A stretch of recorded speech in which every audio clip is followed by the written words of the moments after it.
and welcome to the Planning Commission meeting of Wednesday, July 19, 2017. A few quick announcements first before we get underway. Alternate Commissioner Phil Wessel is joining us on the dais today and participating this evening because not all commissioners are present. And any members of the audience that are speaking, please print your name and address on the attendance sheet on the rack in the hallway by the door to the chamber and indicate the agenda item from which you are interested in.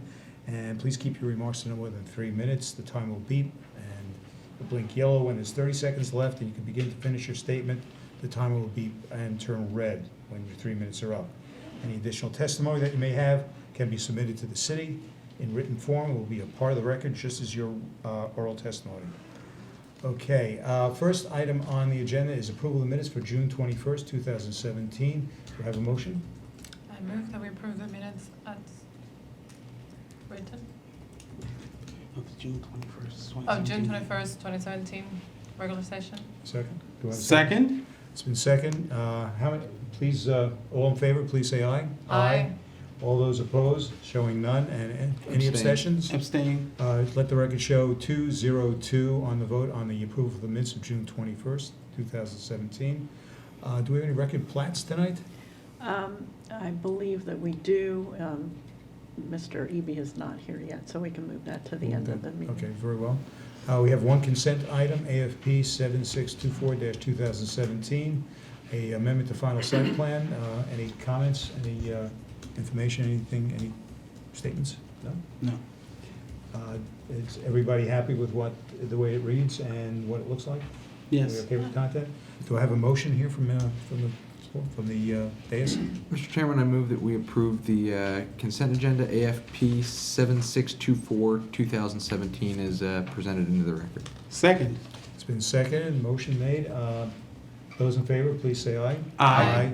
Those opposed, let the record show 4-0 on the vote. The site plan next is on the agenda is SP 7311-2016, Fishman property, 315 East Diamond Avenue in the Central Business District. It's a concept site plan. Jasmine? Good evening.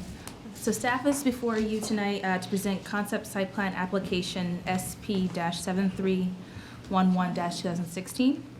The subject property is located at 315 East Diamond Avenue and is zoned CBD, and you can see here on the aerial there's currently an entrance right to this property on East Diamond Avenue and is currently used as a parking lot for the city.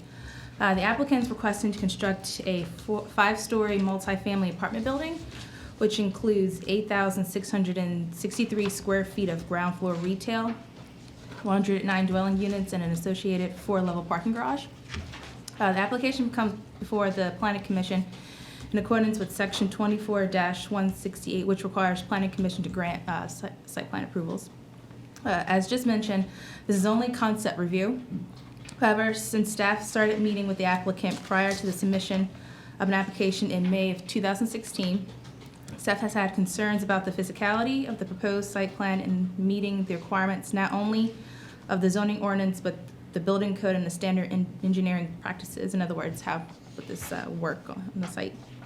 The applicant's presentation will discuss a number of items related to this discussion. Many of the items related to other applicable laws and regulations such as the American Disabilities Act and the American Association of State Highway and Transportation Officials standards.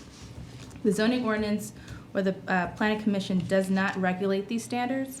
The city staff, which consists of permits and inspection staff and public works, does evaluate these regulations. Therefore, staff has recommended that the Planning Commission have the applicant work with staff to make sure the plan complies with regulations, as well as the zoning ordinance provide a safe, harmonious, and compatible project. And I will have Lauren Pope from Ellisdale Construction to start off the presentation. Good evening. My name is Lauren Pope with Ellisdale Construction and Development. We are the applicant and contract purchaser of the site. I just want to start off by saying that as developers, we believe in Old Town, that it's on its path to becoming a desirable and vibrant place for people to live. And we want to invest in that future by developing this site. Our design efforts from day one with this site was we're guided by the Old Town Master Plan. We've worked long and diligently with planning to come up with a design that I think meets the master plan goals, and I think staff generally supports. However, this site does present some challenges, both economic and physical. Rents, both apartment rents and retail rents, prospectively, are low. Construction costs are high. And physically, it's a tight infill site that has a freight railroad on one side of it. Nevertheless, the concept plan that we've worked out with staff and submitted survives these challenges, and I believe has the support of staff, except for some items that have been identified in the report. I think we can work through all those items. I've no doubt that on the process of working through preliminary and final site plan, that we can resolve all those issues, except for one. And I gave you that background because it's important to know that we're between a rock and a hard place on this site, both economically and physically. It's constrained in size and it's constrained economically. And forgive me for taking the commission into the weeds of a technical problem, but ultimately that's where we find ourselves. So we need to address it, and I think we need to address it here. We've been unable to resolve a very particular problem with the way the garage ramp works on the upper levels. And it's a pretty simple issue, as Public Works has expressed to us, and it's simply this. The two very large passenger vehicles, like Chevy Suburbans, can't turn on and off the ramp if they met right at the same place, concentrically and simultaneously. So they can't do this. They would have to stop at the stop signs and move in turn. Public Works has said that that's a demand that we must meet, and it's one that we can't meet. To change, and again, to drag you into the weeds, to change the configuration of the parking garage to do this, we'd have to make the parking ramp 10 feet wider than it already is, or offset it from the parking structure by 10 feet, which would reduce the building considerably in size. So we'd have a very large parking deck and a very small building, and economically, it really just doesn't work. We've worked for many weeks with Public Works on trying to find a resolution to this. We feel that our design is safe. We feel it's appropriate for its purpose, that this is a deck for a small apartment building, and that these turning movements are common throughout the metropolitan area. In tight parking garages, sometimes you have to stop and wait. And we have controls for that. We have stop signs. We have striping. It works. On Monday, the last thing we could think of to satisfy Public Works was to proffer that we would not allow these large vehicles on the upper floors of the deck. And that's easily achieved because it's controlled access up there. You have to go through a barrier gate. We would issue the keys or the cards or the clickers so we know whose cars would be going up there. So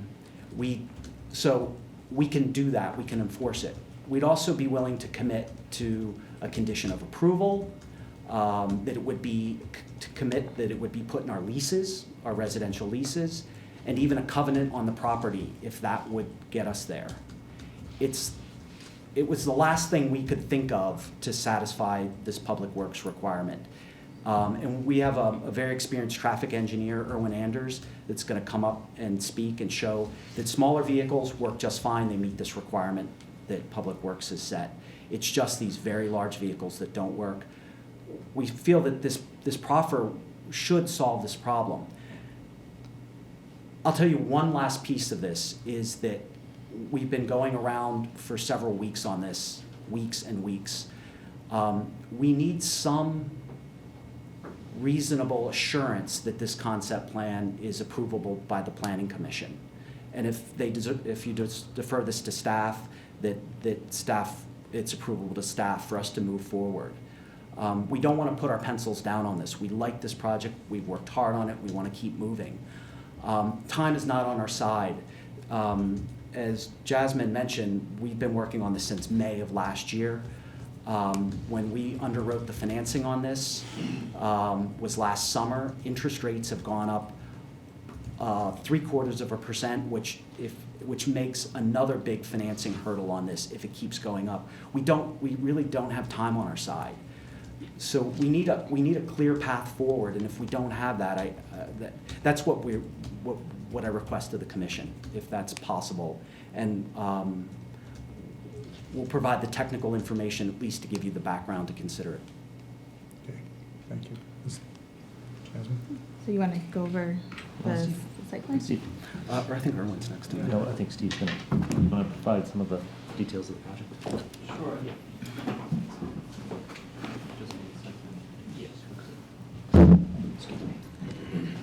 Do you all want to tell us about the site plan before they start getting into Into the the technical weeds, yeah. issues?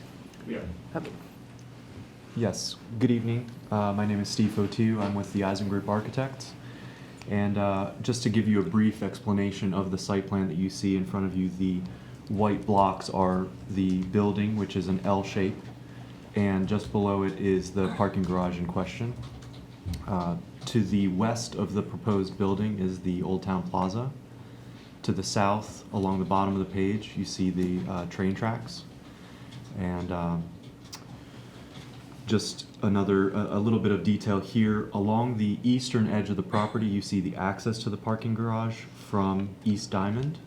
It goes past the residential building and works its way either onto the ground floor of the garage or up the ramp to the upper levels. As Lauren explained, the site, the dimensions of the site, once you locate a residential building and the desired widths, then the minimum required distances between the garage and the residential building. The remaining space for a parking garage is really only enough for a single loaded parking structure, one drive lane with parking spaces to either side. What happens when you have a garage that's like that is you don't have the opportunity to cycle up through the garage. You come to the end and you're at a dead end. So the only way to do this was to introduce a speed ramp. The options for that speed ramp were either a helical ramp, which would have taken up significantly more space and diminished the number of parking spaces available, or this speed ramp that you see here, which is parallel to the parking structure. So it's really and my colleague here, Erwin, will discuss how that decision to locate the ramp parallel to the structure results in a 180-degree U-turn movement on every floor, and that's really the point of contention this evening. Are there any questions about the site plan? I've given a very general overview. Yeah, I mean, I think it would be good to get a little bit more detail on the rest of the building. Right, I mean, exactly. we focused, in the first 10 minutes, we've spent 9.5 of them talking about a parking garage, and we haven't yet been given an overview of the rest of the project. Understood, and gladly. This may not be the best slide to do that, so I think perhaps maybe the 24th. The last slide on the presentation.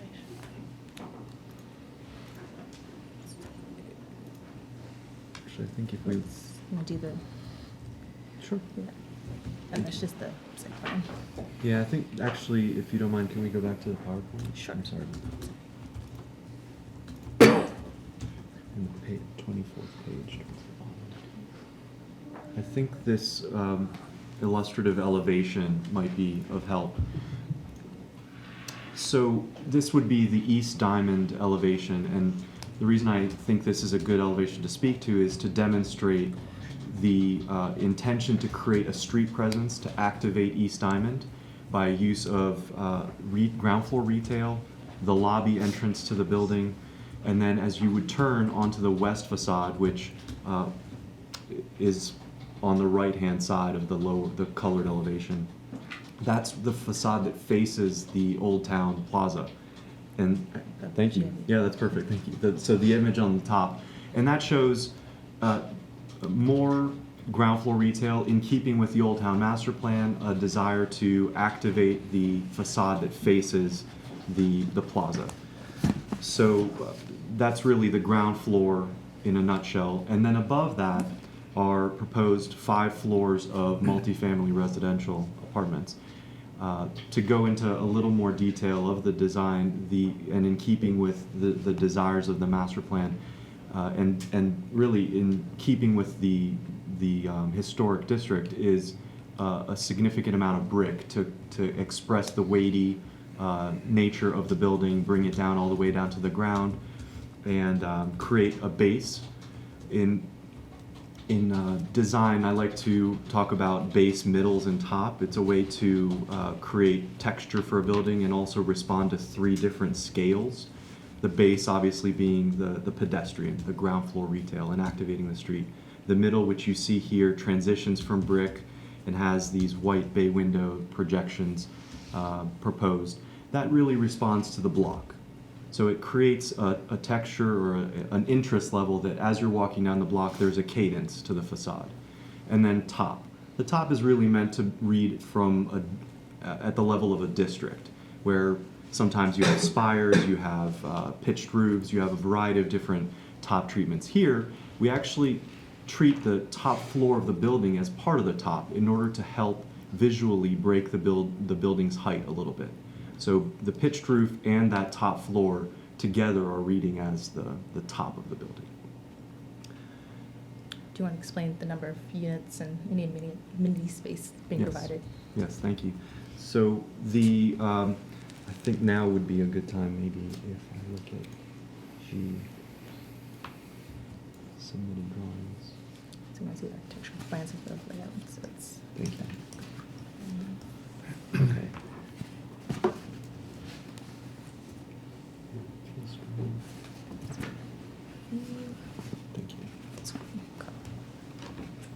Thank you. Oh, here it is. Okay, thank you. So now we're looking at the ground floor plan and a little bit more detail of the inside of the building. Again, the L shape at the top of the page is the proposed multifamily residential building. The ground floor is the proposed retail. So let's start with the west-facing facade. You see retail that is facing the plaza. There's a corner, the corner opportunity really there for visibility from both the plaza and from East Diamond. Adjacent to that is the entry lobby for the multifamily residential. There's a leasing office, a small amount of amenity space, a gym, and obviously the elevators that would take you up to the upper floors. And then moving further to the east, you see a chunk of retail that faces East Diamond, again to activate the street. A service corridor which connects those retail tenants to the loading dock, which is also to the east. And then you'll see along the south a series of walk-up residential units which would face the rear yard. It's really an opportunity for a unique unit type. They would be very high ceiling. They are they are wider than they are deep, which is uncommon for residential units, an opportunity for a lot of light and windows. And this was really used because the retail depths here were unnecessarily deep. So we started by determining what the ideal size for the retail would be, and once we located that and the service corridor, it was really what was left over. It was this narrow sliver of multifamily units. And then finally, moving to the eastern edge of the building and out of the building, you see the driveway that was mentioned earlier, taking you, if you move south and either turn 90 degrees up the ramp to go up, or sort of make a maneuver into the garage with a compound curve into the garage. If I take you up to the upper level, you'll see this is a typical multifamily residential level. It's at this stage of design, it would be repeated on all 5 floors. And you see a double-loaded corridor. It's a efficient multifamily residential floor plan. You have units that face East Diamond to the north, the plaza to the west, and then some units that face to the south towards the garage. And then if I also share a section, you'll see that the top 3 floors really, they break free of the garage. They're above the garage. So those units, while they still face the garage, really are above the level of the garage.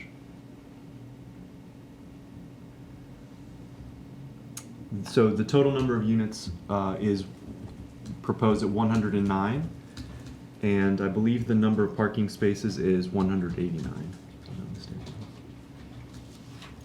I'm sorry, 174. That discrepancy, actually, I'll just mention, is we were at 189. We, as we started working to alleviate the pressures of the turning movements in and out of the garage from the ramp, we widened the throats from the ramp onto the garage, which is visible here. And we basically sacrificed a number of parking spaces, 15 spaces in fact, to try to alleviate this turning movement that's being discussed. Hopefully that's a little bit more detail, and if you'd like to ask more questions, I'd gladly entertain. Is that your entire presentation, or is there additional?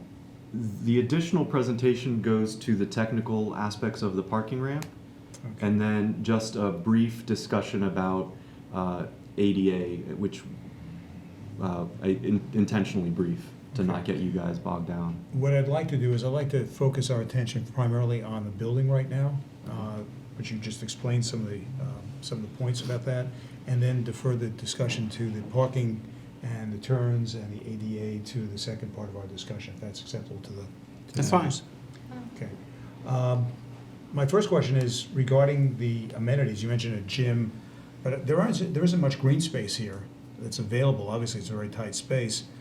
Can you kind of point out where there would be some green space? Because I see very little of it. You've got the sidewalk in front on Summit, but you've got 2 levels that are going to be looking directly at the garage, which concerns us. And I don't see anywhere else where there could be any green space. Can you elaborate on that a little? Yes, of course. So there's starting with the public domain, and you'll notice at the north edge of the facade along the north edge, you'll see that the property line is actually askew. So Right. we're proposing that the building be parallel to the street, so there's actually a very generous sidewalk there, street trees, and an opportunity for the retail to activate the sidewalk by having potentially displays or signage that spills out onto the sidewalk. So that's part 1. Part 2, as far as amenities for the residents, there is a proposed space that has access from the rear of the lobby right here, if you follow this cursor. And there's a proposed outdoor amenity gathering space where the direct connection to the lobby, coupled with perhaps a fire pit or a water feature of some sort, would create an opportunity for gathering for some of the residents. The size of the building is relatively modest at 109 units. The neighborhood actually provides quite a bit of open space and gathering opportunities. So the building is really affording another small opportunity for private gatherings of residents. But the belief is here that the draw for this building and for this neighborhood is the plaza, as well as the park directly adjacent to City Hall here. Any provisions for restaurants in the mixed use, and then seating areas somewhere on the sidewalk, for instance? Very good question. So the provisions from a design standpoint are that we're accounting for restaurant use by accommodating a black iron exhaust vent to make sure that that's something that at least functionally we're going to be able to provide. As far as whether or not there's any provisions from the ownership side, I would defer to the owners. And for the record, Scott Wallace with the law firm of Lanoes and Blocker. I was at risk of putting a planning hat on, which is never a good idea. But the idea, as Steve is to get into, is that our southwest, which corner that will activate the plaza area, is designed to turn and have restaurant, well, I think ideally a restaurant space that not only faces East Diamond, but also faces the public plaza as well, and really draws on the public plaza as a, not only to activate and help activate the plaza, but also as an amenity feature for the residents to use as well, in addition to the whole bunch of green area you got right here next to City Hall. So again, not necessarily the site itself because it's so tight, except for the private area inside, but really is designed to draw on the neighborhood features and amenities, including your new public plaza right there. Since we're talking about restaurants and retail, I spent a fair amount of time looking at the plans and the packet, and I've got a number of concerns. Obviously, providing that street level activation and that opportunity for retail and restaurant is something we definitely want to see. So much so that although I wasn't here at the time, I think the city pushed very hard to have that sort of programming included in the apartment building across the street, where we right now have a street full of vacant retail space. And one of the reasons I think that occurred, or that we're in the situation we are now, is that the infrastructure for retail and restaurant to be successful in that space may not quite have been provided to the extent necessary for it to truly be a leasable, functional space. And looking at the plans, while I see some provisions as far as loading dock and circulation for service corridors, I still have a number of concerns about the restaurant in particular, and whether the layout and the support provided for it is at the level where somebody's actually going to want to lease it as a restaurant. Thinking about things like, I see where the kitchen exhaust is located in the plan. Have you guys looked and talked to a restaurant consultant, somebody who's experienced in laying out restaurants? Is that where an exhaust duct should be in that plan if somebody's going to design that as a restaurant? I would suspect, just looking at it, that that's probably not where that exhaust duct wants to be for the ideal kitchen layout or the ideal restaurant layout. Same thing is, similar concern with, since that's where the exhaust is, I'm looking at that retail space as the one likely spot for a restaurant. What's your trash circulation? What's your food in, food out, trash in, trash out, grease disposal, all the sort of things that come with a restaurant? And right now, there's no way to move any of that to the loading dock unless you traipse it by hand through your outdoor patio amenity space or right next to it. So the reality of whether that space actually can function as it's being presented, I've got significant concerns about that. Do I have an opportunity to Yes. rebut? Absolutely. Go right ahead. I'm not necessarily here to give you my resume or my company's resume, but we have hundreds of thousands of square feet of mixed use and restaurant retail experience. And what I would say, including Bethesda Row as an example, just a local example, John Eisen, who owns the firm that I work for, was the primary master planner for that development. He is the master planner for National Harbor, a number of these developments around the area and around the country. He is a recognized expert in retail, mixed use, and many of the instances it's restaurant. Now, more specifically in this instance, the black iron exhaust vent was located along the core.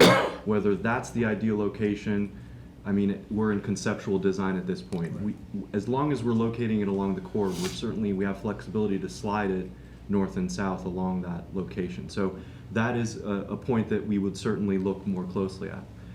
As far as trash and loading, the proposal for that portion of the retail right now is to access a service corridor that is here, exit to the exterior of the building along a pathway, which then, it concludes here, and re-entering the building into this service corridor, which takes you to the loading dock. So whether trash is currently trash is located in a conditioned room that is adjacent to the loading dock. So trash would be taken presumably daily, possibly even multiple times daily, from that block of retail through that service walk that I suggested and into that trash space. As far as grease is concerned, it's not uncommon for restaurant tenants to use under-counter grease traps at this point. They work just as well as central grease traps that are in the ground, and it's just a matter of being a condition of the lease that the retail restaurant tenant agrees to hire a reliable grease trap cleaning service to make sure that that doesn't become an issue. So I think that we have some of that in mind, but admittedly it's conceptual design and some of it needs more baking. Yeah, I guess there are always ways to address just about anything operationally. My concern is that you may not have tenants who are willing to do that, to say, I'm going to have a guy carry my trash 200 feet 3 times a day. So it's not so much a concern that it can't be addressed, it's that I'm hoping that you guys are doing the due diligence and putting the focus on the retail and the restaurant viability to make sure that, you know, the way we're designing this is conducive to getting people in here so we have that activation, because empty storefronts don't activate anything. Agreed. And while I suggested that my resume or my company's resume is capable, we would certainly want to speak to retail brokers and potentially even end users in order to determine if we're designing this properly for them. I certainly wouldn't say that we would be the end-all be-all to determine if this has been designed. And certainly at this conceptual level, there's nothing that's being locked in now that would prevent the types of changes that you're, not only that you're suggesting, but are necessary to make the project successful as we go to the next step and to final site plan. Danny? Well, I have more concerns about the parking, but so I'll wait. Okay. Okay. I echo the concerns of Commissioner Wassell, but I guess I will speak to the units that are in the ground floor. I think I've seen this is a concept that it's being tested. I think it's not fully developed, and the market is trying to digest it. I think of Navy Yards, there was a couple of units, and sadly those were the ones that didn't rent. And I think finally there's a couple of them that are beginning to turn in. And the issue here is, unlike Navy Yards, the example I just quoted, those are in an alley. Here you have a full front view of a ramp up and down. And I have concerns about the viability of such a space, especially as described, of having many windows and light. It seems sort of an oxymoron to give so much light to that type of display. However, I mean, I think that this being a conceptual plan, you may want to look into the possibility of shuffling some of the uses and perhaps not. I just don't see how that would be viable for the ground level to be residential, but. I think you have a very unique opportunity here. You're on right by the station. The station is being redeveloped now, the new public space. And there's a theme there that seems to be missing, I think, with what I've seen so far in the concept plan.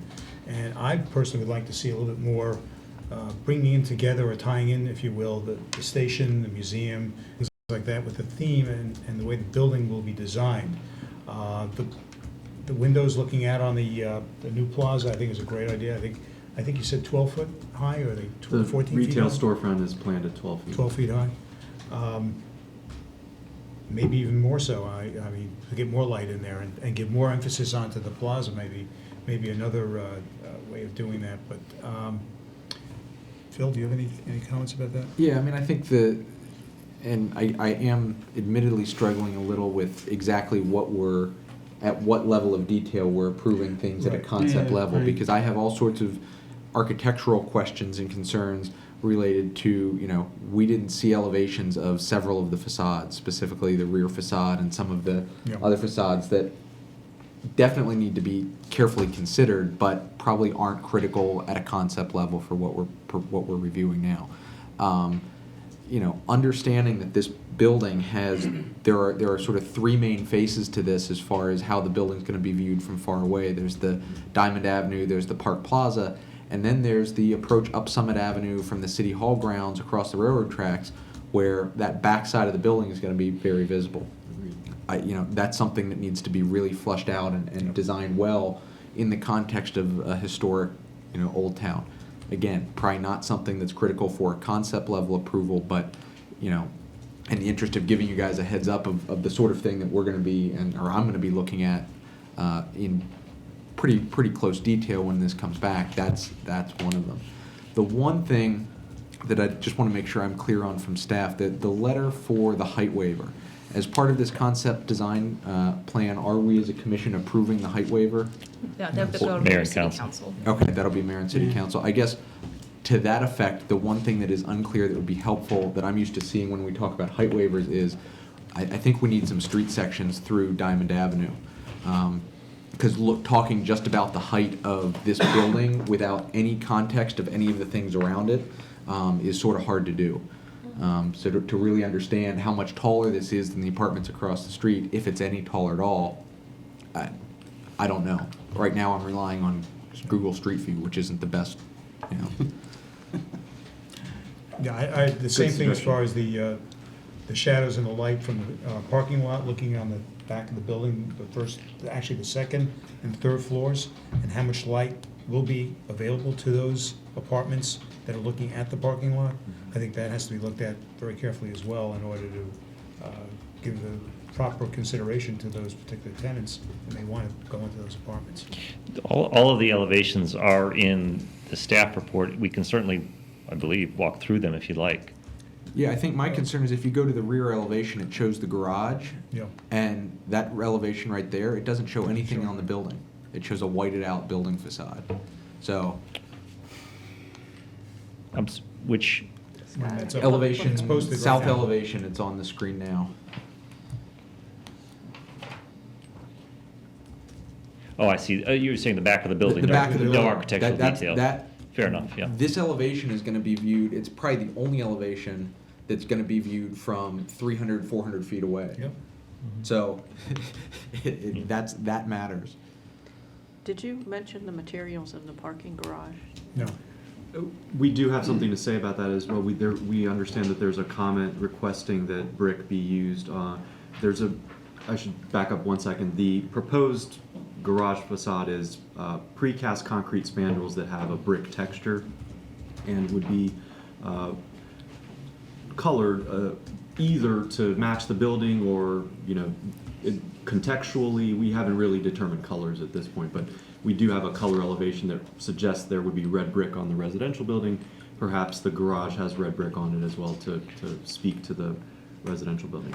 The comment that was given was that the top floor, the top spandrel should also have that brick, and we are prepared to say that we can do that. That any outward facing spandrel of the garage would have brick texture on it. I had a question about sound attenuation.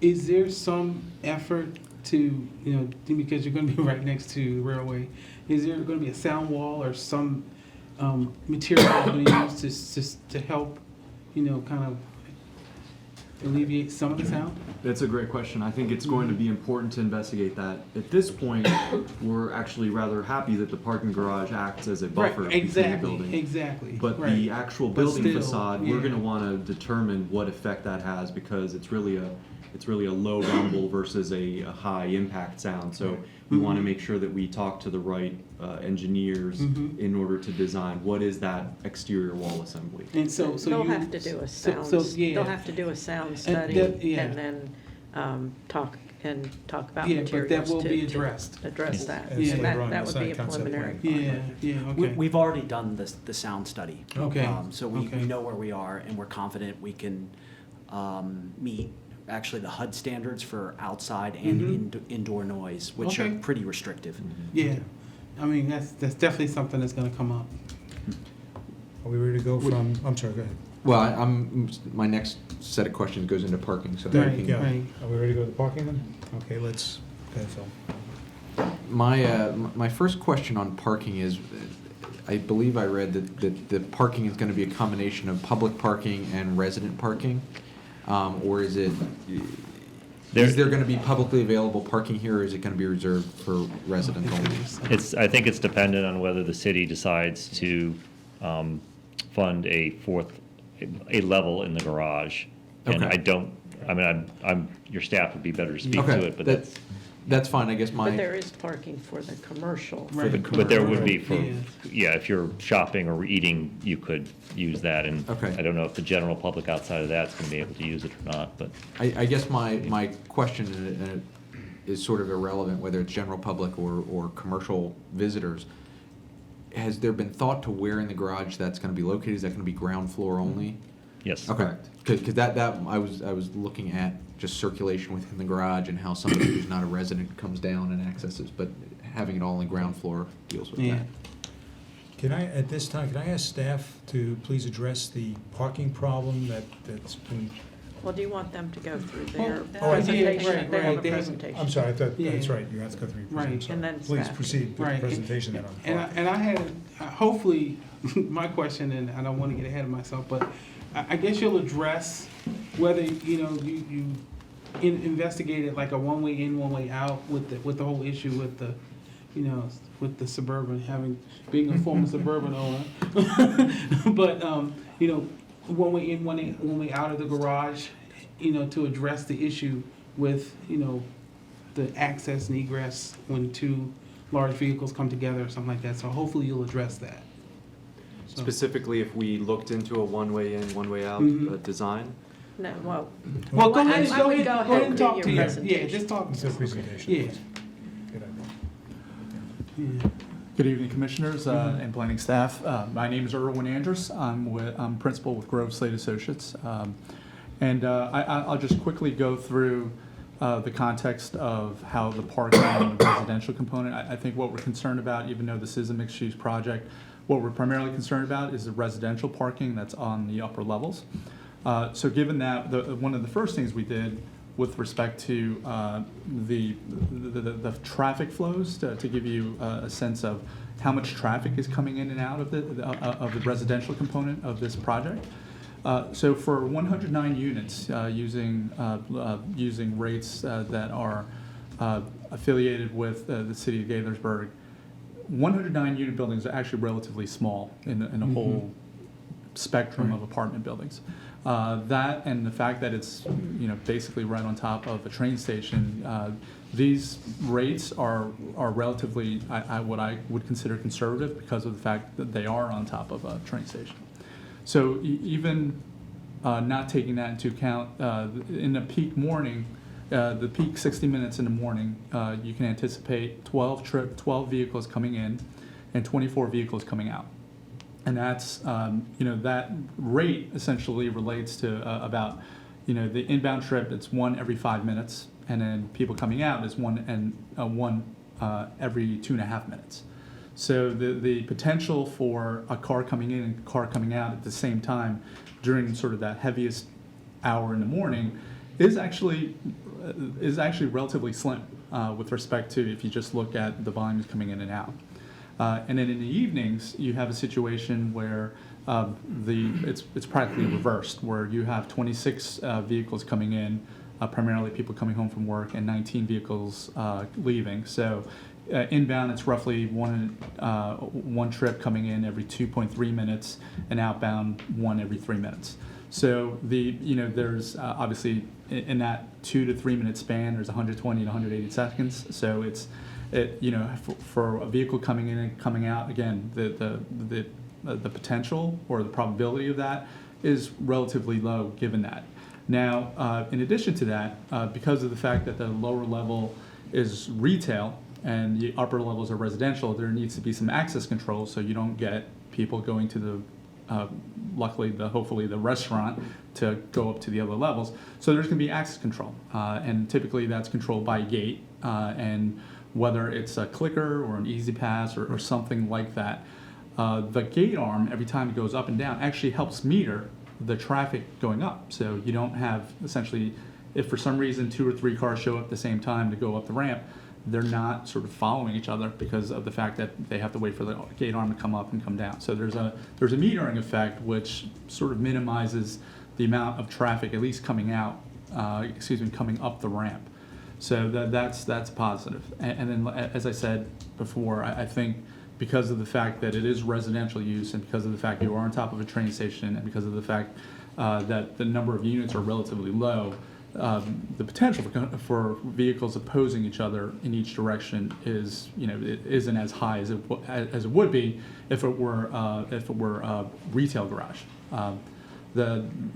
Typically in the parking industry, obviously if it's a retail garage, there tends to be higher turnover, and you don't essentially get to control who comes in and out. Obviously, for the residential component, we have the opportunity to do that. The people who potentially would sign the leases for these buildings would need to register their vehicle, and in doing so, we can identify what kind of vehicle they drive. For two reasons. Obviously, we don't want them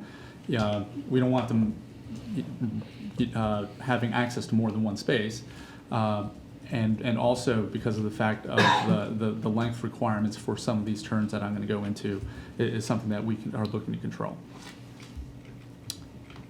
So with respect to typical conditions, so when we say typical proposed conditions, we're looking at vehicles that are of a typical size. Now, the typical size that we've identified is your standard sedan, some of your smaller SUVs, and what we've identified in that these are the types of vehicles that we consider typical. It's 16 feet, maybe a little bit longer, maybe a little bit shorter, but that is the range of vehicles that you can that are typically encountered for the turning radiuses that we've represented in our diagram. And these diagrams show that these vehicles coming down the ramp at the same time, even though they're a smaller vehicle than this P vehicle, does work relatively comfortably. So in that, what we're saying is that because of the fact that these vehicles are vehicles that I've tried to pick out as many brands and makes and models so you can get a flavor of what types of vehicles these are.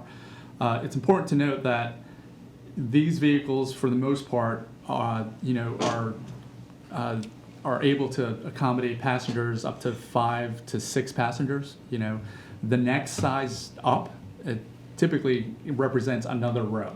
So when you get to roughly 16 and a half feet, the reason why you get to these 19 feet is because typically there's another row that allows for that. That and some of the other vehicles that we believe are larger vehicles, these 19-foot vehicles, which as the AASHTO, which is the American Association of State Highway Transportation Officials, they've identified that you should design to a 19-foot vehicle. Now, the 19-foot vehicle, which we've also detailed with respect to sizes, are your larger vehicles, your Escalades, your Suburbans, your Excursions. And it's important to note that these 19-foot vehicles actually don't fit in your standard parking space. Your standard parking space is 9 by 18.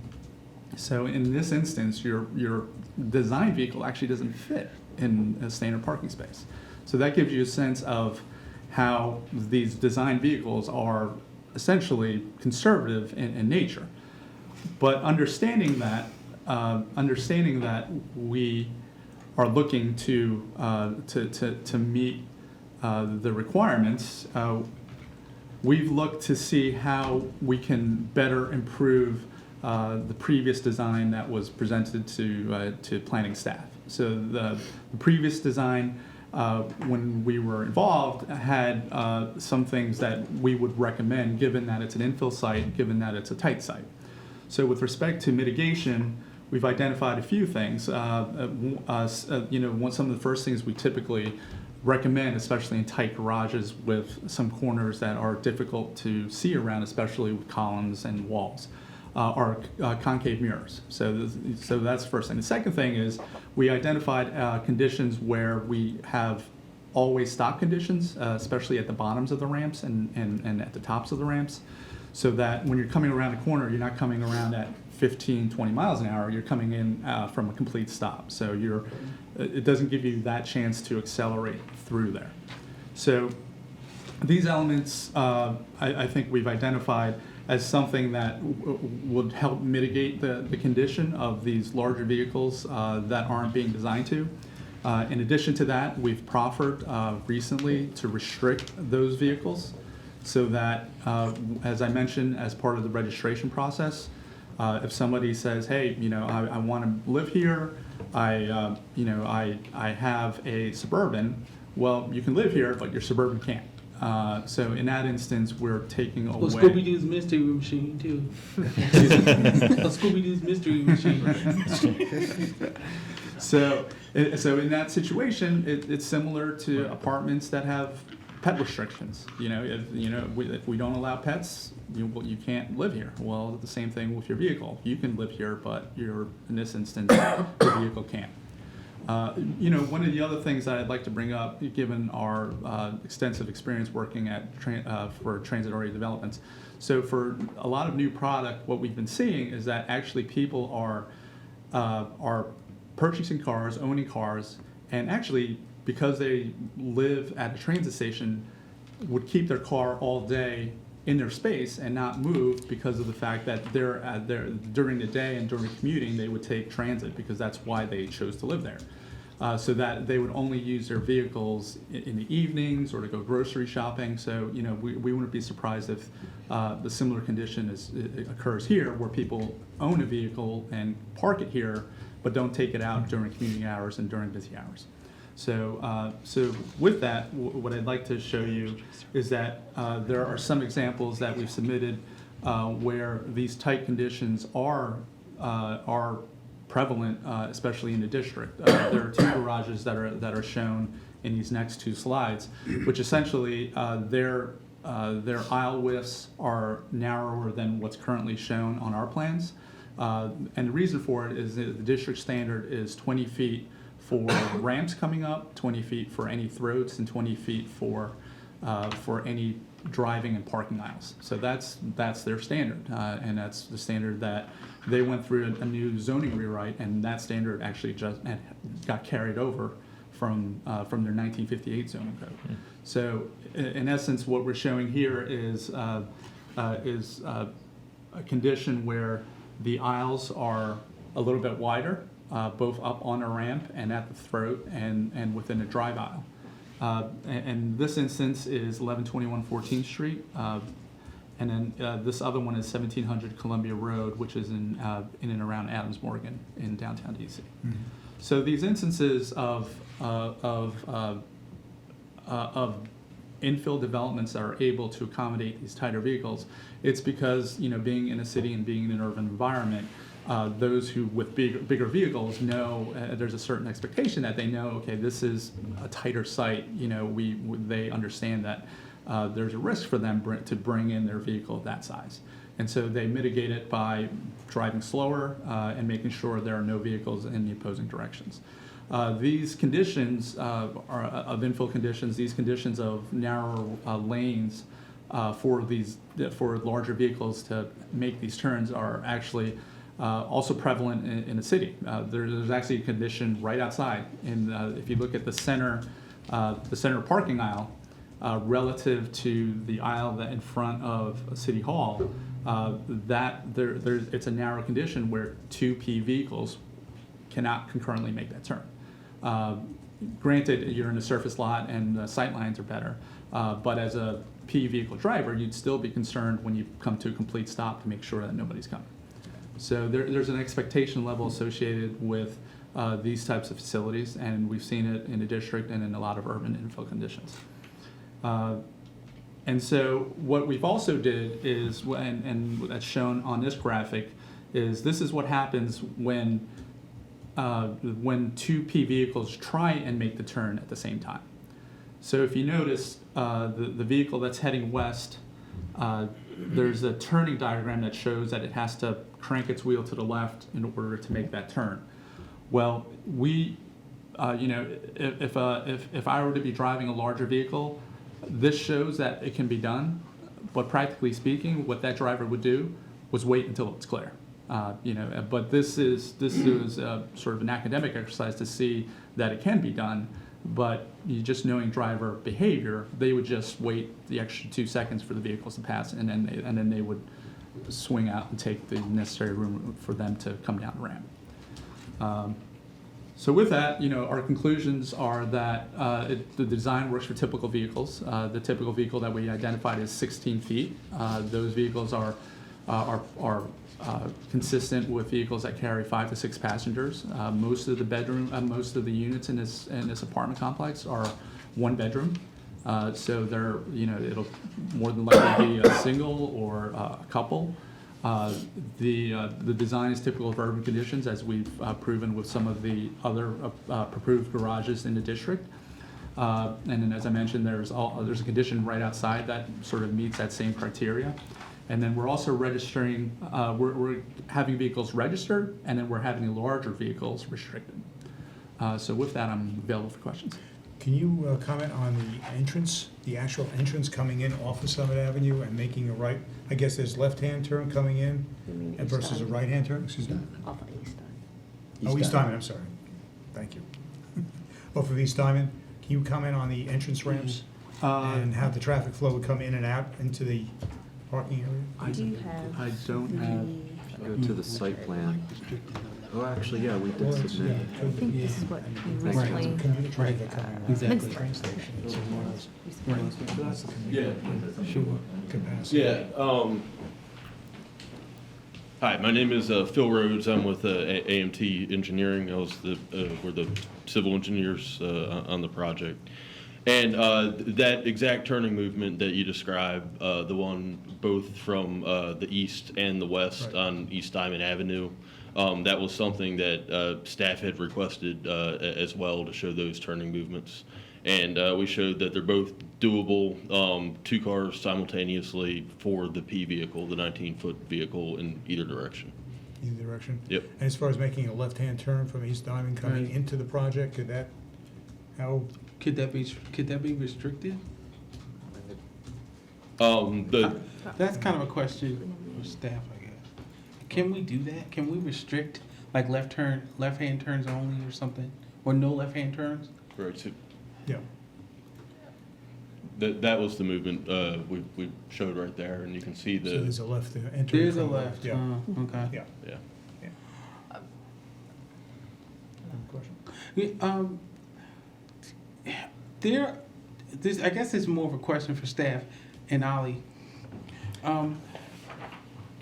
There are certain garages where you can, say subcompact only or mid-size only. Can we have that kind of restriction on the ground floor or in the entire garage? I'm just asking the question. I'm not suggesting that. I'm just asking the question. Is there a way to restrict the size of a vehicle Yeah. in a garage? Just to clarify, the ground floor would not be restricted. Yeah, Right, well, that's what I'm just asking the question. I'm not suggesting anything. I'm just asking. I'd like to have staff at this time respond to a whole slew of questions regarding the parking as well as the turns and Right. related issues. If you don't mind, Ollie, please. And let me see if I can distill this down to a couple core issues, and it really is the core issues that we're talking about. And really, at present, staff and the applicant have not come to agreement on the core issue of what constitutes safe two-way traffic. If the garage is open to all vehicles, Okay. the standard for safe circulation requires 2 vehicles to be able to pass each other at the same time. Mm-hmm. Parking standard Okay. book. There's 2 or 3 out here that we've been able to find so far. Page 54, the next to last paragraph says, with any significant degree of turnover, a two-way turning bay has to be large enough to accommodate 2 vehicles to pass each other. It's the first sentence. However, when there is low turnover, which they're saying here, and less likely that 2 vehicles will have to pass each other in the turn, the dimensions can be reduced by 3 feet. So with that 3 feet. basis, the standard design in any garage, open up to public traffic, is the AASHTO P vehicle. Okay. We don't have the ability to change that design type. Okay. That's the standard. That standard requires the outside movement from outside to outside requires 72 feet. Using this and subtracting 3 feet from it, 72 minus 3 gives you 69 feet. Currently, their garage is 62 feet wide, Right. so we're Okay. 7 feet short. Mm-hmm. Now, the issue is, can you control the type of vehicles that go in there? And the answer is perhaps. I'm not sure we could do that in a public garage because they're supposed to be open to everyone. They've made the case that that's something that they might want to be able to do. And we'd be willing to explore that with them because really what you would do is you would have to determine which vehicles could make the two-way turn in 62 feet, and you'd have to restrict the traffic to that. So the two part is we'd have to, working with them, we could get an idea of what vehicles can do it, what vehicles can't do it. Then they could come up with a plan on how they would restrict it. And what they've done is they've told you what their garage wants to be designed to. We can tell you that designed to that standard, and with those vehicles, it provides safe two-way circulation. And you can decide as part of your determination of the project if that's something that you want to move forward with. Okay. Give me Well, if given that, is there any other accommodation that can be made for larger vehicles elsewhere adjacent to the site? Or on the ground floor. Well, yeah, on the ground floor, anywhere. Yeah, is there an accommodation that can be made, based on, what you're proposing? Yeah, I think it's important to realize that the ground floor level, the grade level, the parking garage, doesn't operate off the ramp. It's a separate circulation. And I think Ollie is satisfied that that operates fine. Part of our agreement with the city to acquire the site is that if the city wishes to have public parking on that grade level, we can do that and build an extra level to the parking deck. If the city doesn't want it, then we will use the lower level, the grade level of the parking for our purposes. In any event, larger vehicles, these P vehicles, can be accommodated on this first level. Right. So there is an accommodation for this. The upper levels are easy to restrict. They will be restricted. The lower level, depending on whether the city wants it for public parking or not, if it's public parking, then it's not restricted, but it doesn't need it. It functions, I think, to Ollie's standards. So I think either way, larger vehicles can park at the grade level. I guess my question is, so are you saying that the city would it's an all or nothing thing in terms of the entire ground level would be public parking? Could there be a portion of it available to accommodate those P vehicles? Yes, That's a certainly. question for anybody who can answer it. Certainly, yes. We don't have details with the city of whether they want to use the ground level as public parking and have us build an upper level. If the question is, we can't build half of an upper level of parking deck, No, it's just the economies I'm don't not work. saying build half of it, but I'm just saying, as you, but you reserve a portion of that ground floor for those P vehicles for residents. Yeah, that would be certainly possible to do. How necessary would it be to make it a public parking lot? I mean, it is near a commuter lot. And it is across the street from another lot that's also used or utilized by the public during off hours. Which lot? The Are you- lot for the large apartment complex across the street, directly across the street. Is that lot available? for public? This No. is on that lot. No, I meant across the street from where the building's proposed. Archstone Archstone, No. yes. are not open to No. the That's public. not, okay. It's open to the retail. Right. So It's retail, open but to not the to public related to the retail. retail, Okay. but I mean, to try to answer Danny's question a little bit is we don't know exactly what the makeup of the traffic would be on the first floor. It's something we have to Okay. look at. Right. Because one of the struggles that you do have is it's most likely going to have hourly parking restriction Right. on it. Correct. If Right. it doesn't, Right. that's very close to the train station, be a very That's attractive concerned. place for the commuters to go. Right. So that's something as we move along, we'd have to figure out is what we do. Generally, when you have commercial traffic like that, you do some sort of peak hour traffic, 2 hours, not peak hour traffic, I'm sorry, 2 hour, 4 hour, so you have Right. turnover. Right. the issue is that if the city uses the first floor as public space, the second floor would be for the retail, Mhm. Oh, which is okay. something that you're We not don't gonna what know the- what what your kind of car is customers are gonna be, gonna right, drive. right. If I could just, there's no intention to use the second floor for retail. Whether the city wants the first level for public parking or not, that's where the real retail parking would Right. be. That would That make we'd have sense. controlled access going up to the second level for residents only. And with a 2-hour or 4-hour parking restriction, that works fine for the retail. That's the way it was intentioned to work. I also have How a- many sorry. spaces were required for the retail? Can you remind me? There's no parking requirement. No, I understand it, but for the retail space, What would you if there was the parking standard, I thought there was a calculation on the plan? I believe there is. At one space per 225? Typically 1 per 1,000, 5 per 1,000. 38 and a half per use, so 39. 39. 39. Thank you. Okay. I have another question about the entrance and the exit coming off of East Diamond. Can a car coming in on East Diamond, making the right turn into the project, and a car coming out at the same time, can they accommodate a car going in and a car going out at the same time? Yes, they can. So it's wide enough? Mhm. We worked with them on a number of occasions to get that right. Okay.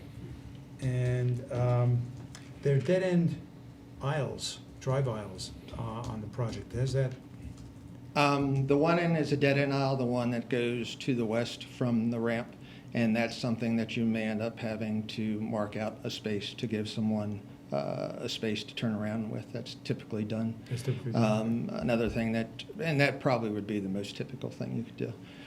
The way the ramp circulates, it circulates in a clockwise direction, so if you're going eastbound, you have spaces there, but you have the ramp opening. And the reality, if someone went up there, they would probably have to Back out. make some sort of turn there, but that's easier to do at that end than Okay. the other end.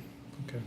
I guess that was one of my questions, whether for your residents, whether you're assigning specific spaces, because in my mind, the only time when that dead end area is a problem is if you don't know where you're going and you're looking to find a space and you get to the top of the ramp and you turn right and then realize there are no spaces. If you know that space number 135 is mine and it's there, it's not really an issue. Yes, we would probably assign spaces when they're listed. And then my other sort of comment as a weekly driver of a pea-sized vehicle into downtown Washington, D.C., I appreciate, Ollie, where the city's coming from as far as we have to follow a standard and a published standard is what it is. I also agree 100% with the analysis that's been presented. The garage I park in weekly on K Street doesn't come within 1.5 miles of meeting the standard. And I can park my pickup truck just fine. Everybody knows you creep to a crawl at the corners. Right. You have mirrors, Right. and Pull 'em in. it works. So I fully empathize with the applicant and with the situation here that we're trying to bridge between what we can all sort of say is practical and probably works and a black and white standard that says in order to be safe it must be X. I don't know what the answer is, and what the proper process is to sort of bridge those two, but But based on experience, I agree with the analysis that's been presented. to piggyback on that, Phil, I think, these are 106 units. I think that they are 109. 109. I think if you want a suburban style parking lot, you have many other options within the city. I think this offers an opportunity for densification within a very key portion of our downtown, and in order to make that side workable, I am perfectly fine because I have driven those spaces too. I drive an SUV, and sometimes you read past. Shame on you. Listen, I have 3 kids. I'm teasing. You read the compact size only type of parking lot, and when you go downtown DC, and you just deal with that. Right. You're more cautious. You do. It acts as a traffic calming measure, and it's just. I think that in my mind, and I'm just speaking for myself, the applicant has provided enough justification of how they will mitigate potential problems with that. I just want to be clear that the Yeah. standards we're saying are not suburban design standards. They're the smallest standards that, with the parking books that we have, that tells you it's allowed. It's designed for a vehicle to be moving at 10 miles an hour or less. Oh, okay. It's not a suburban style garage would have much wider Yeah, requirements. exactly. Okay, let me rephrase that then. It's like there's the urban standards that Phil and I are speaking to in the city, and then we're in the suburbs, and that's what I was speaking to. Ollie, you're obviously still in discussions with the Right. applicant regarding Right. working out these problems. So I think that's an ongoing discussion, and I think we should return back to the concept plan again. And at this time, if the presentation is completed? Yes. Okay, I'd like to ask if anybody from the public has any comments at this point. Please step forward and Thank you. ask any questions. Thank you, Ollie. Seeing no one from the public here tonight, and strictly the applicant and staff, Jasmine, can you sum it up, and then we'll have our discussion? Sure. So staff recommends that the planning commission, based on the exhibits submitted, the applicant's testimony and the staff report, findings and recommendation grant, concept site plan SP-7311-2016, find it in compliance with sections 24-170 and section 24-171 of the city code with the 3 conditions. Do you want me to read out? And that's conceptual compliance conceptual, with those yeah. conditions. We haven't completed that. Okay. Did you want me to read each condition out? Yes, I think it'd be helpful at this point if you Okay. could. So the first one is applicant shall submit revised site plans and architectural elevations to obtain approval by planning staff. 2, prior to the submission of a preliminary site plan application, applicant shall obtain city staff approval and resolving concerns related to providing safe vehicular circulation throughout the parking garage. And the third condition is prior to the submission of a preliminary site plan application, the applicant shall obtain city staff approval in complying with the American Disabilities Act requirement that a garage users have access from the garage to all required levels of the building.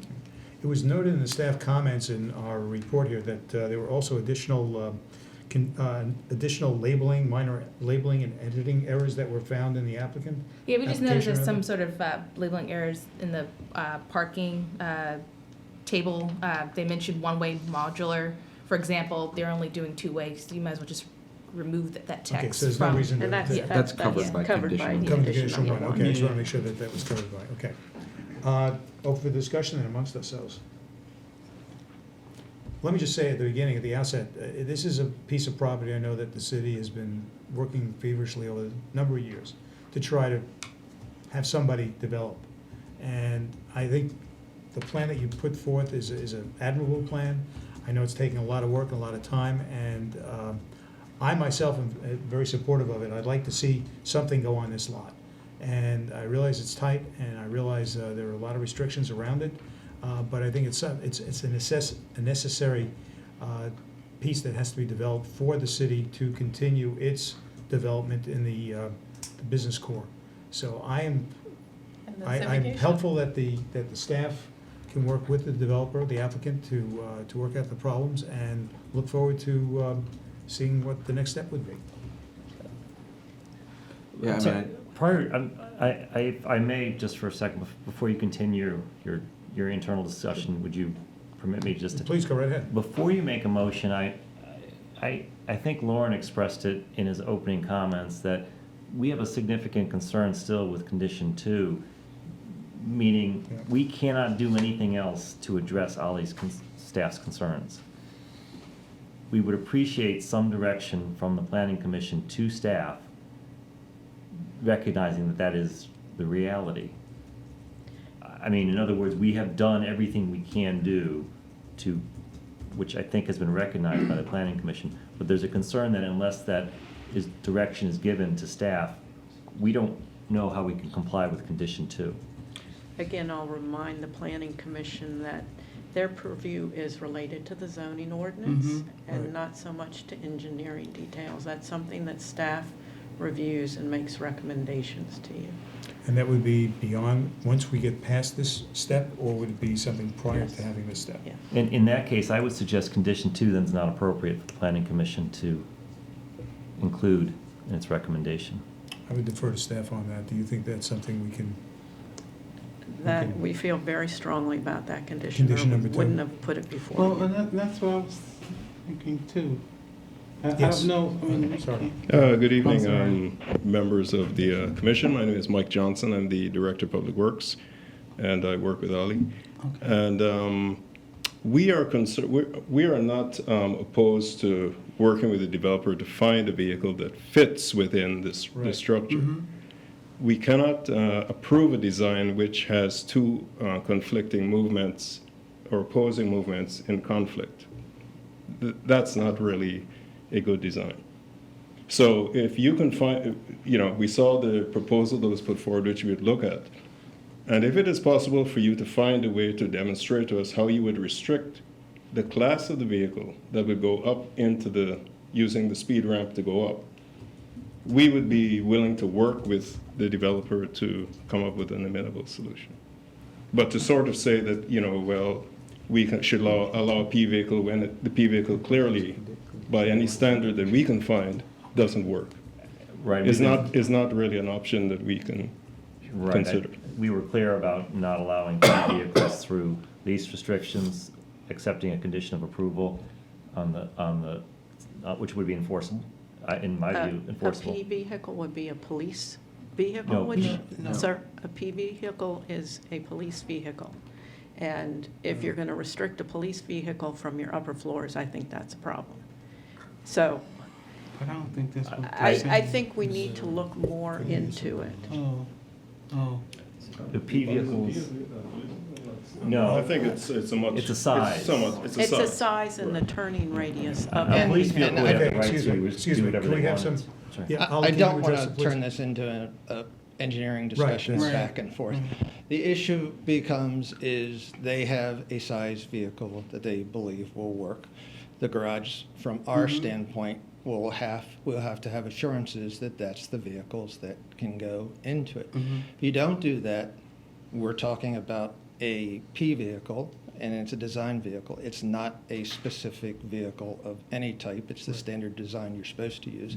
Design's been around for good or bad for decades, so it doesn't relate to any specific vehicle now, but it is the requirement. So if you, as I said before, if you open up to all traffic, I believe our hands are tied on what it needs to be designed to.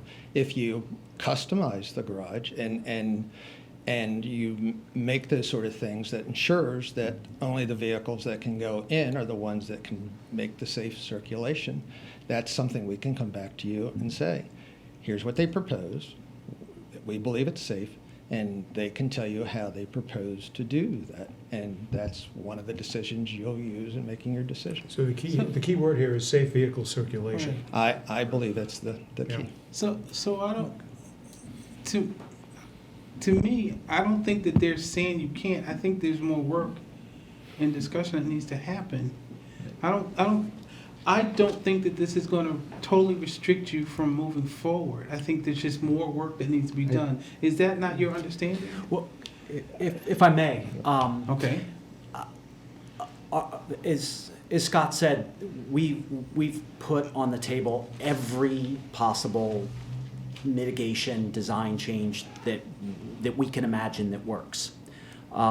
What Ollie was just speaking to, and I think he was saying is, if we could have a specification for a type of vehicle that does make safe concurrent turns, that's smaller, Smaller than a P vehicle. smaller than a P vehicle, and safely moves with these concurrent turns, and we propose an enforcement process to achieve that, then he will accept that proffer. If I understand that to be correct, we can move forward.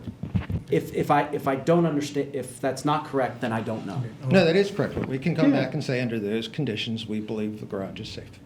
Can we then structure the condition to be worded in such a way that would be acceptable to both the applicant as well as Holly? I don't I think it I don't already think there's is. anything wrong with this. There's nothing specific to a vehicle type or to a Right. design standard. It says Just safe vehicle? provide safe vehicle circulation, which if Right, I think it's if, wide open. if we all do what we just said we did, Ollie's satisfied that we Right. have safe vehicle circulation and the condition is satisfied. So I And don't you accept that? I don't see Yeah, any. yes. With this conversation that we just had, this discussion, I think, Doesn't need any further clarification within our condition here? I don't Okay. believe so. Okay, well, staff, Sure. they're in agreement, yes. I mean, if I may, given the importance of this project, and Yep. as we all know, this is a critical project to the city, Absolutely. I can assure the planning commission that, and I assured the applicant this afternoon, that condition number 2 is important and appropriate, and Public Works and planning staff will work together and make this work. We will come to terms on this, and we will make this happen. So I can assure you that condition number 2 is appropriate, we need it, but we will make it work for the applicant as well. The applicant is accepting condition number 2 under the circumstances. And with that stated, I have that assurance, we have that assurance. I'm very comfortable that some resolution is going to be addressed, will be met with all parties concerned. And it is on the record. Yeah, it is on the record. And I guess my one and only question, just to make sure we're clear process-wise, is actually on condition number 1 about staff approval, revised architectural elevations, plans, and whatnot. These are still plan and elevation approval at a concept level. We are still going to go through all of the architectural reviews, all of the more detailed reviews as we move through the Right, process. absolutely. I just want to make sure everybody's clear on that staff approval at this level is concept level staff approval. Gonzalo, any comment, any further comments? Danny, any further No, comments? are we good? We move Are on. we good?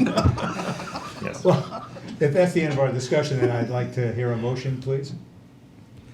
Mr. Chair, I move that the Planning Commission, based on the exhibits submitted, the applicant's testimony, staff reports, findings, and recommendations, grant concept site plan SP 7311 dash, I'm assuming, is this 2016 or 17? It's It's 16. Dash 2016, finding in compliance with sections 24-170, 24-171 of the city code with the 3 conditions as read by staff. Have a second? Second? Having had a second, all in favor? Aye. Please say Aye. Aye. All opposed? Seeing none, 4-0. I just want to say Thank thank you so much. I mean, it looks like everyone's trying to work hard on this, and this is something that's going to be great for the city. So thank you very much, everyone, for all your hard work. Great. Thank you. Thank you. Great. Next item on the agenda is from the commission. Phil, you have a chance to speak up. Oh, I'm sorry. Oh, the record plat, that's right. Are we now Yes. ready to do the record Yes. plat? Excellent. The record plat before you is a final subdivision plat for lots 94 and 95 Observatory Heights. They subdivided a very large lot into 2 R90 lots, and it's ready for your approval. Have any consent, on the consent item, do I have a motion? I move that we approve the Record record plat plat, as RP. presented. I'm sorry, record plat. RP 7567, RP 7567, 2017. 2017, as presented to us this evening. Second? Second. It's been second. All in favor? Aye. All opposed? None? 4-0. And now we go from the commission. Phil? I'd just like to say that I am incredibly excited to see construction moving forward on our Park Plaza. We have dirt moving. Maybe by fall we'll have a park. If not by fall, definitely by spring. So I'm excited to see that coming to Old Town. Danny? I agree with Phil. It's exciting to see things moving forward, and there's a lot of movement in the city, a lot of good things going on in the city, and it's great to see that happen. Gonzalo? Any updates? No updates for me. I just, I wonder, I guess it's a question for staff. Is there a retail comprehensive study of Old Town, of what can hold in terms of retail? I think that the right move for like more development and more densification of this area is the right move, but yet we have so many empty spots. I think that it behooves the city to perhaps take a comprehensive look and say, what can we fit? Within the CBD? Yeah, what's the capacity of our downtown, and or are we just, is somebody looking at the capacity of our Our economic development director, Yeah, who yeah. was I just know. here, just would left. have He just been a left. great person to ask that question, and we can have him contact you. Okay. Yeah, and the reality is, yes, the retail at the base of Archstone is empty, but Yeah. the rest of Old Town is full. Yeah. I mean, the vacancy is relatively low. Unfortunately, Archstone retail hasn't attracted the retail we would like it to, but we're hopeful We're that working hard on that. The that plaza? this building, the plaza, Mhm. Absolutely. the building that's now proposed, retail likes to be across from retail. Mhm. Right. And we're hoping that that Yeah. will stimulate a whole new, evolution in Old Yeah, Town. it's great. Yeah, It's I, great. I agree. I think just looking at it comprehensively just behooves us as, a commission, not commission, but as a city, to make sure that we encourage the right amount. It's such a different world for retail today that I think that to make sure that we have the capacity or we can afford that capacity is very important. Right. From the staff, the 2016 annual planning report draft? Yes, we presented that in your package for your review.